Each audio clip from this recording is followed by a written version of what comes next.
Cases کا اندراج ہی غلط ہے۔ ہم انشاءاللہ اب ان لوگوں کے خلاف پرچے کرائیں گے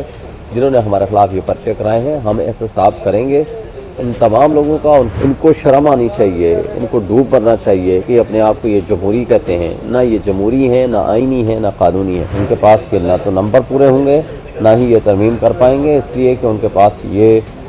صرف خواہش ہی رہ جائے گی۔ ان کے تمام تر جزیدیت اور فسطائیت کے باوجود پبلک کا مومنٹم ہے، لوگ نکلنا چاہتے ہیں عمران خان کے نام پہ۔ انشاءاللہ ان بے ایمانوں کو منہ کی کھانی پڑے گی، ان کٹ پتلیوں کو اپنا انجام نظر آ رہا ہے، لوگ ان سے نفرت کرتے ہیں۔ السلام علیکم ناظرین، میں سردار طیب خان اور آپ دیکھیں جی این پلس۔ ناظرین اس وقت میں موجود ہیں سینئر رہنما ہیں پاکستان تحریک انصاف کے شعیب شاہین صاحب موجود ہیں۔ سر پہلے تو آپ کو رہائی بہت بہت مبارک ہو، کیسے دن گزرے جیل میں اور کیا کہیں گے جیل کے بعد آپ فرسٹ انٹرویو دے رہے ہیں؟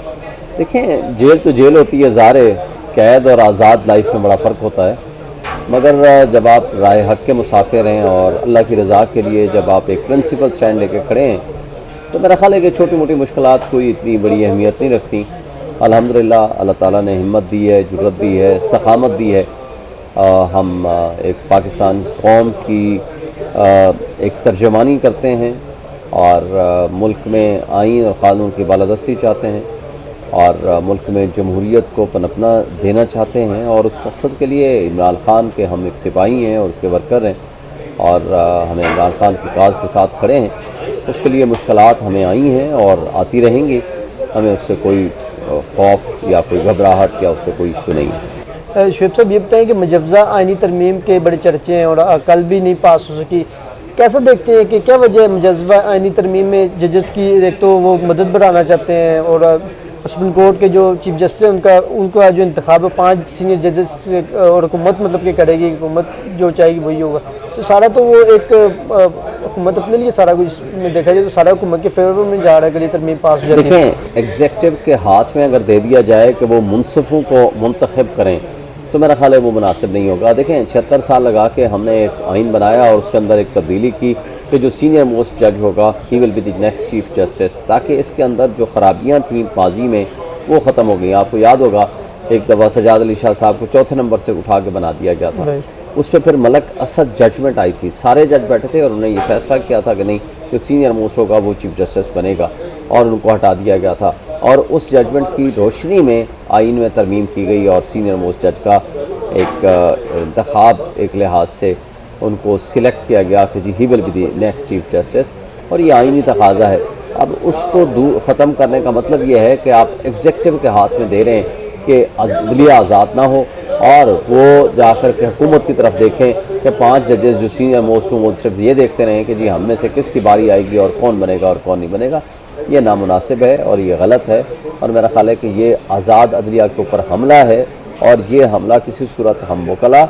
اور پی ٹی آئی یا جو انڈیپینڈنٹ لوگ ہیں پاکستان کی جو عوام ہے اس کو کسی صورت ایکسیپٹ نہیں کرے گی، کیونکہ واحد فورم عدلیہ اور آزاد عدلیہ ہوتی ہے جس کی طرف ایک آس اور امید کی نگاہ سے لوگ دیکھتے ہیں۔ سر یہ بتائیں کہ اے سی پی نے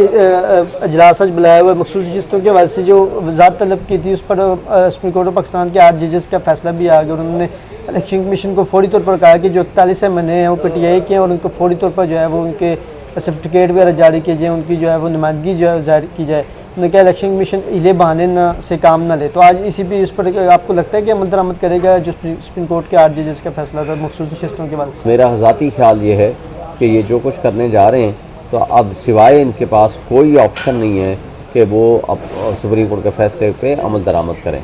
شعیب صاحب یہ بتائیں کہ مولانا فضل الرحمان صاحب کے پاس سارے گئے لیکن انہوں نے ابھی تک تو جو حالات ہیں وہ اپوزیشن کا ہی ساتھ دے رہے ہیں اور حق کے ساتھ کھڑے ہیں، تو فضل الرحمان صاحب فرسٹ ٹائم اپوزیشن میں مطلب کہ ساتھ کھڑے ہیں، اور انہوں نے کہا کہ وہ ایکسٹینشن کے حق میں نہیں، اس میں چیف جو مجوزہ آئینی ترمیم میں اس میں تو الیکشن کمیشن کی بھی ایکسٹینشن موجود ہے، جو ممبرز ہوتے ہیں مختلف پروفیشنل سے ان کی بھی ایکسٹینشن وغیرہ موجود ہے۔ سر یہ اس حوالے سے مولانا فضل الرحمان صاحب کے کردار کو کیسا دیکھ رہے ہیں آپ؟ دیکھیں میں سمجھتا ہوں کہ ان کو ایک پرنسپل سٹینڈ لینا چاہیے، اور پرنسپل سٹینڈ وہ لے رہے ہیں، یہ اچھی بات ہے،